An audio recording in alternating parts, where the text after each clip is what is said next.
നിങ്ങള് ഭാര്യയും ഭർത്താവാണ് കരുതി പെട്ടെന്ന് അങ്ങനെ നമ്മളെ സുഹൃത്തും അതുപോലെ നമ്മളെ പിന്നെ ഈ UDF-ന്റെ ആള് അതുപോലെ മറ്റേ കേശുവിന്റെ അർജുന് അവൻ പറഞ്ഞു ഇങ്ങനെ നാടകം ഇവിടെ അരങ്ങേറാൻ പോകുന്നു പറഞ്ഞപ്പോ ഓഡിയൻസിനും ഭാര്യ ഭർത്താവായിട്ട് അഭിനയിച്ച നിങ്ങൾ രണ്ട് വ്യക്തികളും ഞങ്ങൾ ഓഡിയൻസിൽ ഇടയിലിരിക്കുകയാണ്. ഞാൻ ഈ ട്രിപ്പ് കഴിഞ്ഞ് എല്ലാം വന്നിട്ട് ഇങ്ങനെ ഇരുന്ന സമയത്ത് അങ്ങനെ ഒരു നാടകം ഇവിടെ അരങ്ങേറുന്നത്. അപ്പൊ നോക്ക് ആരൊക്കെ ഈ നാടകം കളിക്കണേ. ഞാൻ നോക്കുമ്പോ ആരും കാണുന്നില്ല.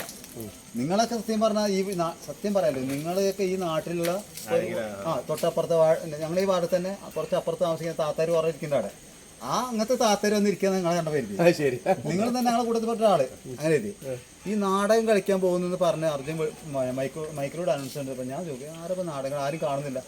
പെട്ടെന്നുണ്ട് മമ്മൂട്ടിനേക്കാളും അത് തകർത്ത് അഭിനയിക്കുന്ന ഒരാളുടെ രംഗത്തേക്ക് നിങ്ങൾ വന്നപ്പോ തന്നെ പിന്നെ ചിരി നിർത്തിയില്ല.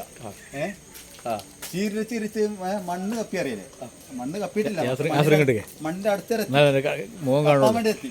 പക്ഷെ ചിരിച്ചിരിച്ച് ബോധം കിട്ടും. എന്റെ കുട്ടികൾ രണ്ട് പെൺകുട്ടികൾ, ആ രണ്ട് കുട്ടികൾ ചിരിച്ച് ബോധം കിട്ടണ അത് കണ്ടപ്പോ എനിക്ക് ഒന്നുകൂടി ചിരി കൂടി. എന്തായാലും നിങ്ങൾ ഒരുപാട് എക്സ്പീരിയൻസ് എബിലിറ്റി ഉള്ള ആളാണ്, കഴിവ് പരിചയമുള്ള ആൾക്കാരാണ്. അത് മാത്രമല്ല ഈ ഒരു ഇത്രയും പെട്ടെന്ന് ഒരു വാക്ക് പോലും തെറ്റാതെ ആ കറക്റ്റ് സമയത്ത് ഓരോ ഡയലോഗ് കാണാപ്പാടും. ഇപ്പൊ ഈ ബാലെ നാടകം ഇതൊക്കെ പറഞ്ഞാൽ റെക്കോർഡ് ചെയ്തിട്ട് നമ്മൾ ചുണ്ടനക്കാൻ മതി അല്ലേ അല്ലേ മാഡം? അപ്പോൾ അത് കാണുന്നുണ്ട്. നിങ്ങൾ തന്നെ നല്ല കഴിവുള്ള ആൾക്കാരാണ്. അപ്പോൾ ഇതിന്റെ ഒപ്പം തന്നെ നിങ്ങളുടെ ക്യാരക്ടർ ആ ഡയലോഗ് തെറ്റാതെ പറയുന്നുണ്ട്.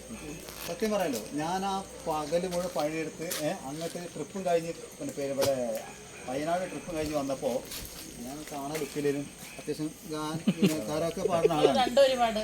ഞാൻ രണ്ടല്ല, ഈ ലോകത്തുള്ള സകല കോടിക്കണക്കിന് ജനങ്ങൾ വന്നിന്ന് പാടാൻ പറഞ്ഞാൽ ഞാൻ പാടും. എനിക്ക് ചളിപ്പും എല്ലാം മാറിയാണ്. കാണാൻ ലുക്കില്ലെന്നുള്ളത് ഏതെങ്കിലും ഒരു പാട്ട് തനിക്കാന്ന് പാടി ഒരു പാട്ട് അതൊന്നും വേണമെന്നില്ല, കരാക്കൊന്നും വേണമെന്നില്ല, ഒറ്റ പാട്ട്. കൈകൊട്ടു പെണ്ണെ കൈകൊട്ടു പെണ്ണെ കൊഞ്ചും വളയിട്ട് കൈകൊട്ട് കൈകൊട്ടു പെണ്ണെ കൈകൊട്ടു പെണ്ണെ കൊഞ്ചും വളയിട്ട് കൈകൊട്ട് കരുവാടിക്കുട്ടേനും നന്ദിനി കുട്ടിക്കു മാറ്റുന്നോറ്റുണ്ടായ കല്യാണം. കരുമാടിക്കുട്ടേനും നന്ദിനി കുട്ടിക്കു മാറ്റുന്നോറ്റുണ്ടായ കല്യാണം. നാദസ്വരം വേണം തകിലു വേണം പിന്നെ ആശാൻ ചേട്ടന്റെ തപ്പ് വേണം. നാദസ്വരം വേണം തകിലു വേണം പിന്നെ ആശാൻ ചേട്ടന്റെ തപ്പ് വേണം. കൈകൊട്ടു പെണ്ണെ കൈകൊട്ടു പെണ്ണെ കൊഞ്ചും വളയിട്ട് കൈകൊട്ട് കൈകൊട്ടു പെണ്ണെ കൈകൊട്ടു പെണ്ണെ കൊഞ്ചും വളയിട്ട് കൈകൊട്ട്. പിന്നെ അനുകൂല